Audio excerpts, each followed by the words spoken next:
your feel-good breakfast show. It's Expresso on S3. The holiday season, it is over. Everyone is back to school, back to work, and we are now back to maintaining a work-life balance. But how does your relationship evolve from 24/7 attention to now splitting your time between work, your goals, family, and the demands of everyday life?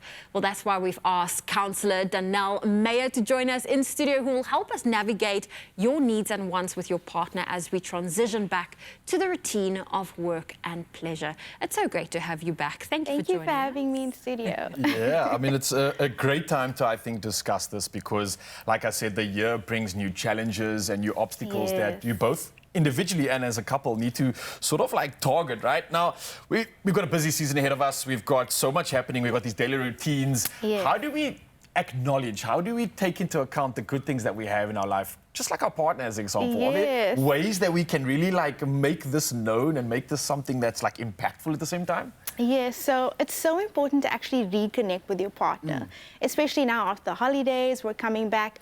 How do we rekindle and reconnect? Get that fire going. Get that fire going, right? And so one of the most practical ways to do this is to actually focus on the small things. And so one of the first tips I have is to actually make a list of all the things that you love about your partner, whether that's physical attributes, their eyes, their smile, the way their face lights up, or even just the way that they appreciate you, how kind they are, how compassionate they are. Really appreciating those small things. I think that's a great place to actually start. And that's amazing, because you can also let them know by writing a letter, leaving it in their car or in their lunchbox, and they can read that during the day. I remember like at school you used to write these like affectionate notes. Love and it notes. would get you so giddy and excited at the same time. Why did we ever lose that actually? That's a great point. I like that. I love that. Why is it so important to emphasize that quality time and set time aside to prioritize reconnecting with your partner? Yeah, so another thing that's really important is to actually, like you said, set aside that time for your partner. And look, we've been on holiday, we've spent time with loved ones, and so now's the time to actually show your partner that you're willing to spend that quality time with them. And what this does is it reaffirms and reassures that bond, showing that you have that willingness to actually reconnect with them. And set aside time in your busy schedule to actually reconnect. And reconnect without the phones. I think so often couples spend time together, but they're each on their phone, and you can't really quantify that as they're not actually present with each other. Actually lose that entire moment. Now, I know maybe, and this is the question I want to pose to you, do you think it's cheesy to like recreate those sort of first moments that got you really into the relationship in the first place? Like, I met you at like some club, maybe let's reenact that again, and I'll pick you up at the bar. I was watching a movie like that. Do you think that's a bit cheesy, or do you think that can add some vuma to the relationship? Absolutely not. I think that can actually add to it. And so something that would be really cute to do is to recreate that first date or one of the most special moments that you had or a date that you had. And so it's a way to remind each other why you started liking each other in the first place, why you chose each other. It's cute, it's playful, and it's a way to just rekindle that spark again. It's also a cool way to kind of reflect on like where you come from as a relationship and where we are now, and seeing those changes. Those butterflies in the beginning, and now we're so far ahead. So no, absolutely not cheesy. Okay, cool. Adding that to the list. Not cheesy at all. Not cheesy at all. Yes. When it comes to physical touch, how important is that? So physical touch and physical intimacy is actually really important. It's so essential to the health of the relationship and feeling connected to your partner. And so nothing wrong with, setting the mood, lighting the candle, getting back to those, sensory experiences within the relationship.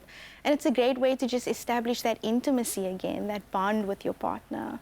So, don't be afraid to kind of go there, go into that space and just rekindle with your partner in that way.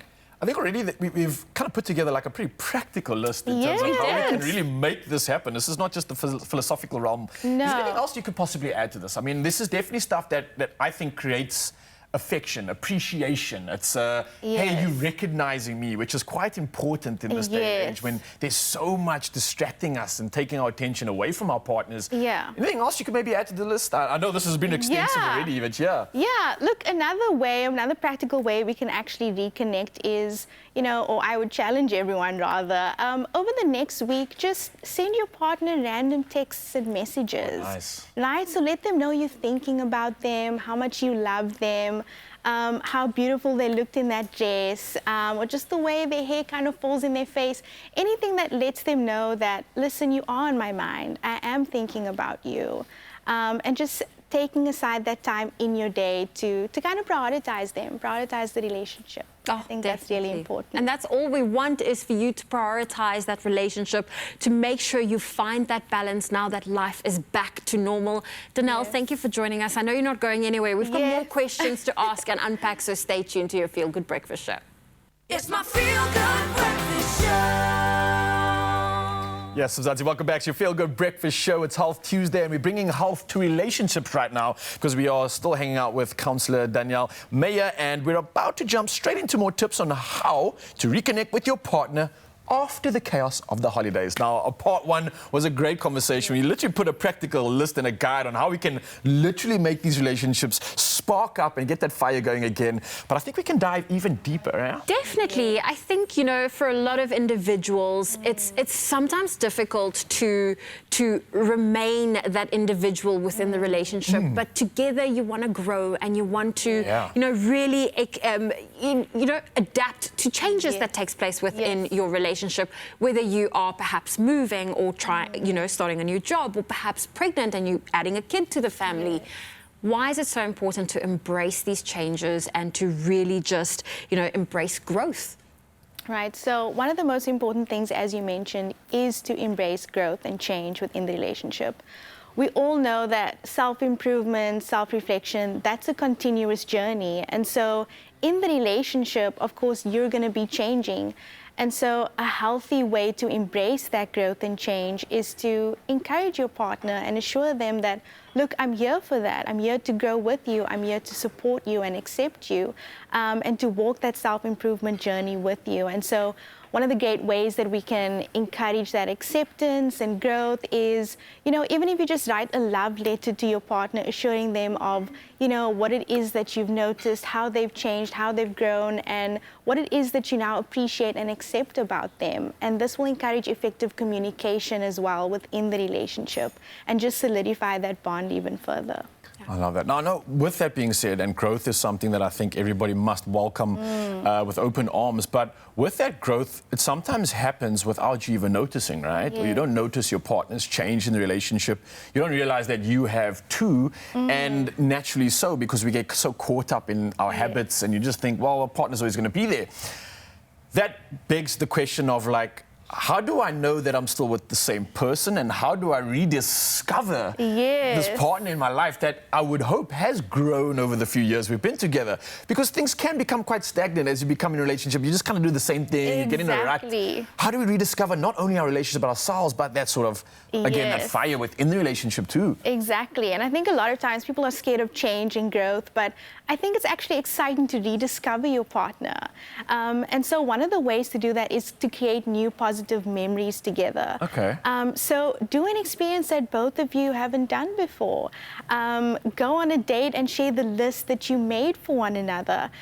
Create a ritual together that's just specific to the two of you. So whether that's date night, whether that's spending time together, but just rediscover those likes, those dislikes. What are your perspectives on different things? And it's actually such a great way to get out of that sort of stagnant feeling, and just move forward and reconnect as you move along. Okay. Definitely. Taking that advice. Danelle, what are the types of goals couples should consider to set together, and perhaps individually, but that will benefit the couple little bubble? So definitely something that's important is to look at what are your goals as a couple. Right? So what are your short-term goals? What are your long-term goals? And establish what that looks like for you. And one of the things that I always say, look, this is something great to focus on, is what is important to the both of you in this relationship. Love, reciprocity, what are your plans for the future? What are my plans for the future? How can we focus on a common goal together? And then work on the different ways you can articulate those changes. How can you pursue those goals together? Because that's going to give you a common focus, a common vision. And when you're on the same page as your partner, it actually builds that trust and intimacy within the relationship. And so I think that's actually a great exercise to do together.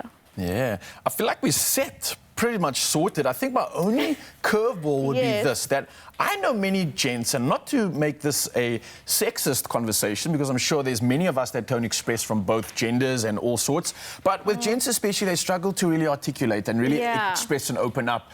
A lot of this requires that. How would you encourage the man of today's age that struggles to express, to get in touch with emotions, to really get that out with their partner and not let it be seen as maybe weakness, as they might perceive it to be?